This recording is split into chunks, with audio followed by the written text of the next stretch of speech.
Bonjour, bienvenue sur la chaîne Le Fruit de la Vigne. Aujourd'hui, je voudrais faire une petite vidéo rapide sur la dernière vidéo que j'ai rediffusée de moi-même et Arnaud Dumouche, une vidéo qu'on avait fait la première en 2019. En concernant le millénium, j'ai beaucoup parlé de certaines choses, entre autres de la République, de la pyramide, de la tête de l'angle, de Charles Taze Russell. En tout cas, ce qui concernait justement la pierre angulaire. Donc, effectivement, il nous est dit que la pierre angulaire d'un édifice architectural n'est autre qu'une pierre qui fait l'angle. Le terme est utilisé dans une symbolique de construction par une métaphore biblique qui en fait une pierre qui serait la pièce maîtresse de l'édifice et qui devait soutenir la bâtisse. On fait également référence à une personne ou à un groupe qui serait la plus fiable. Alors, qu'est-ce qu'est la pierre angulaire? Le terme de pierre angulaire n'est que peu, on va dire, usité dans la construction, du moins pas dans un terme profond. Celui qui en fait la pièce maîtresse, voire même la pierre maîtresse de l'édifice. Dans le domaine architectural, une pierre angulaire n'est qu'une pierre de l'angle de la construction, comme on peut voir là sur les photos, effectivement, utilisée en franc-maçonnerie. Par contre, dans les constitutions d'Andersen, elle reste un mystère pour les non-initiés. La pierre angulaire est nommée dans les évangiles de Matthieu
comme celle qui a été rejetée par les bâtisseurs, pour n'être qu'installée en pierre d'angle. Au lieu d'être utilisée comme le désirait le Seigneur, ce fait a irrité au plus haut point Jésus, qui leur promet à tous d'être ensevelis par la chute de la construction bâtie sans la pierre angulaire. On la retrouve dans la première lettre de Pierre, d'un apôtre qui rassemble à nouveau peuple pour bâtir une église. Chacun serait une pierre de l'église et Jésus en constituerait la pierre angulaire. Et donc moi je vous avais mis la tête de cette pierre pyramidale. Donc quel est le symbolisme de la pierre angulaire qu'on pourrait penser au XXe siècle? On le répond que le terme de pierre angulaire est utilisé comme métaphore pour désigner la personne servant de pilier, de pivot, celui qui doit supporter un groupe de personnes. La pierre angulaire, il nous est dit, est la personne sur laquelle on peut compter, qui nous soutient. Cette personne peut être un chef de famille, un patron d'entreprise, une personne du gouvernement, un membre d'une association, comme Coluche par exemple, qui était la pierre angulaire de l'association, les Restos du Cœur. Il demeure toujours à la tête des enfoirés, même s'il est mort, il reste le pilier de cette organisation humanitaire. Respecter la pierre angulaire d'un groupe, c'est lui faire confiance et le reconnaître comme étant le plus solide, le chef, le guide, le sage.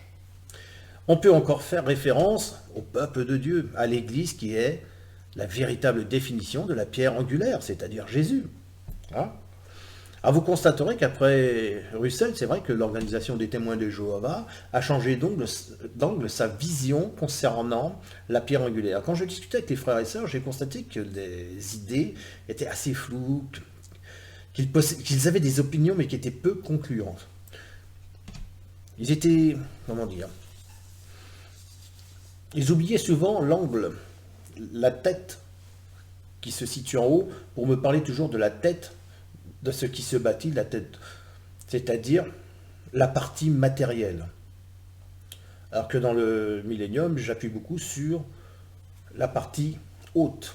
Et toutes les autres pierres vont venir monter, se rattacher à la pierre d'angle, à la tête de l'édifice qui est Jésus. Alors c'est vrai que j'ai parlé aussi de la République. La franc-maçonnerie est une pierre angulaire de l'histoire républicaine. Par exemple, pour ne citer que cette personne, je le citerai après, pour commémorer le tricentenaire de la naissance de la franc-maçonnerie, l'avocat Emmanuel Pierrat, membre du Grand Orient de France, a animé une conférence à l'invitation des loges du Grand Orient de France, qui est la plus ancienne obédience maçonnique française, hein, et la plus importante d'Europe continentale, qui est née en 1773 d'une profonde transformation de la première grande loge de France. Donc en présence de Christophe Abbas, hein, grand maître du Grand Orient de France, il y a eu un entretien, et qu'est-ce qu'il va nous expliquer? Eh bien, il va nous dire qu'est-ce que la République des droits de l'homme doit aux francs-maçons. La franc-maçonnerie est une pierre angulaire de l'histoire républicaine. C'est une clé de lecture importante de la société. La Déclaration des droits de l'homme et du citoyen, l'instruction publique gratuite, la séparation de l'Église et de l'État. J'aurais dit les églises et de l'État.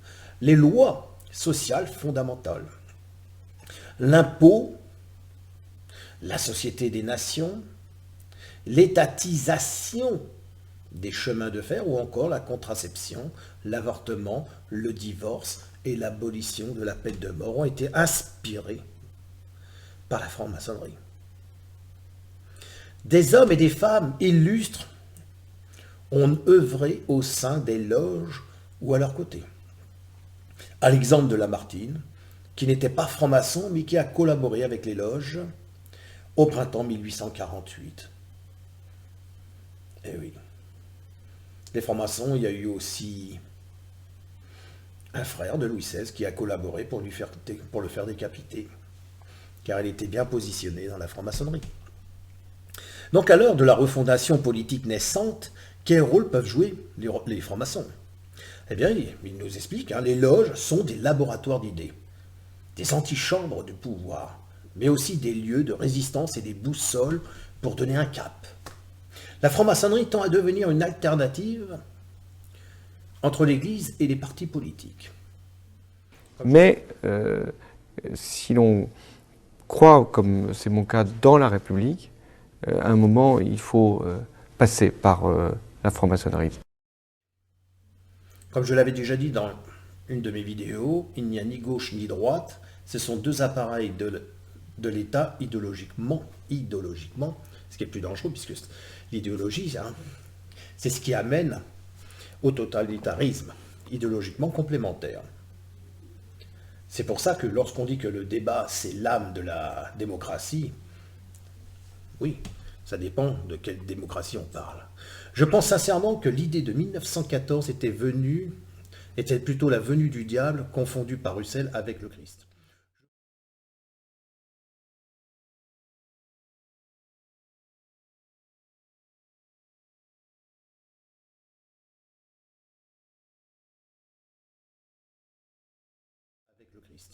Je pense aussi que toutes les plus grandes puissances utilisent les Écritures pour acheminer le destin du diable, mais aussi par l'utilisation des dernières technologies.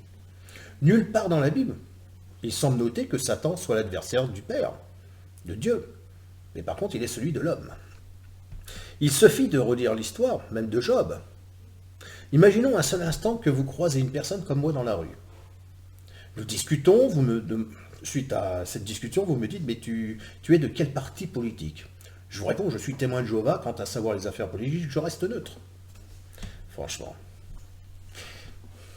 Comment puis-je rester neutre en portant la bonne nouvelle aux gens de Jésus qui sera et qui est devenu notre roi? Si je dis aux personnes que je suis royaliste, puisque je sers le Christ, si je veux servir être dans le royaume et servir le Christ, je suis royaliste. Donc quel sera leur comportement à ces gens? D'accord? Donc beaucoup de personnes Oui, beaucoup de personnes.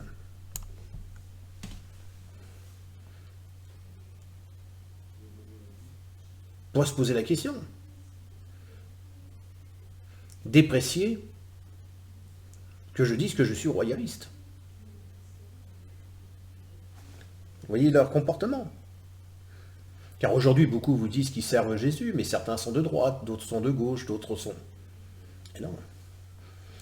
Et beaucoup apprécient la liberté d'expression républicaine et maçonnique. Il ne faut pas se leurrer.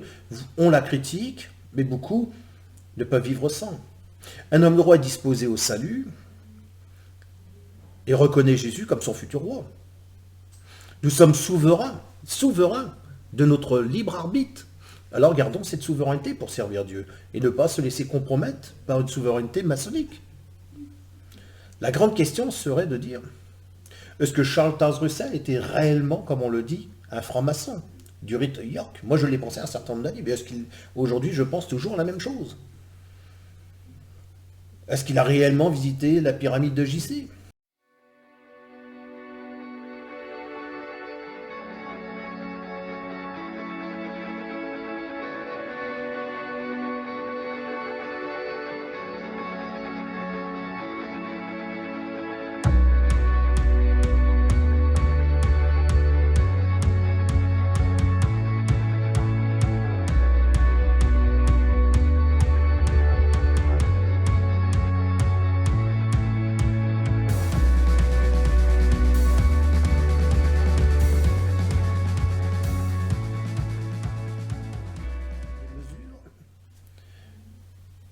Et est-ce que la franc-maçonnerie est réellement au service de Satan? Ah, ça médite. On verra ça dans peut-être des prochaines vidéos. Ce que je voulais dire, c'est que le millénium, moi j'y crois. Les 3 dispensations, j'y crois. Puisque, regardez, il y a 2 dispensations. À la limite, quand on discute, on dit bien avant Jésus-Christ, ou après Jésus-Christ, ou avant notre ère, après notre ère. Ça fait bien une coupure. Il y a une période, c'était avant Jésus, il y a une période, c'est après Jésus. C'est comme ça qu'il est nécessaire de classer aussi un peu notre histoire pour pouvoir l'approcher et la comprendre. Voilà, on verra par la suite, mais moi je vous dis à bientôt pour une prochaine vidéo. Au revoir.